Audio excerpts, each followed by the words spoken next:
চারিদিকে শ্রীহরির মহাপ্রসাদ তৈরির প্রস্তুতি চলছে। তৈরি হচ্ছে নানা প্রকারের ব্যঞ্জন। হঠাৎ ভগবান শ্রীহরি বলে উঠলেন, তোরা আমায় খেতে দিবি না, আমি যে বড্ড ক্ষুধার্ত। ভয়ে বামন ঠাকুর বলে ওঠে, কে তুমি? আমি শ্রীহরি। বামন ঠাকুর, প্রভু আমার ভুল হয়েছে, ব্যঞ্জন প্রস্তুত হতে এখনও বেশ দেরি।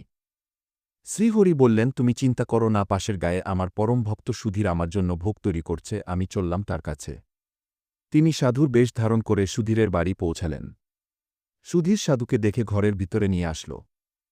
সুধীর শ্রীহরিকে চিনতে পেরে বলিউড, প্রভু তুমি এসেছ এই গরিবের ঘরে, তবে তুমি আমার সেবা গ্রহণ করো প্রভু।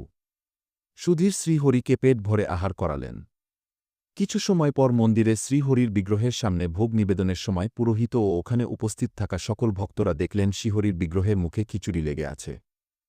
মন্দিরে পুরোহিত বুঝতে পারলেন তিনি তার ভক্তের কাছে গিয়েছিলেন ক্ষুধা নিবারণের জন্য। এ থেকে আমরা বুঝতে পারি ভগবানের কাছে তার ভক্তের ভক্তি যথেষ্ট। সবাই আমরা একবার বলি, জয় শ্রীহরি জয়।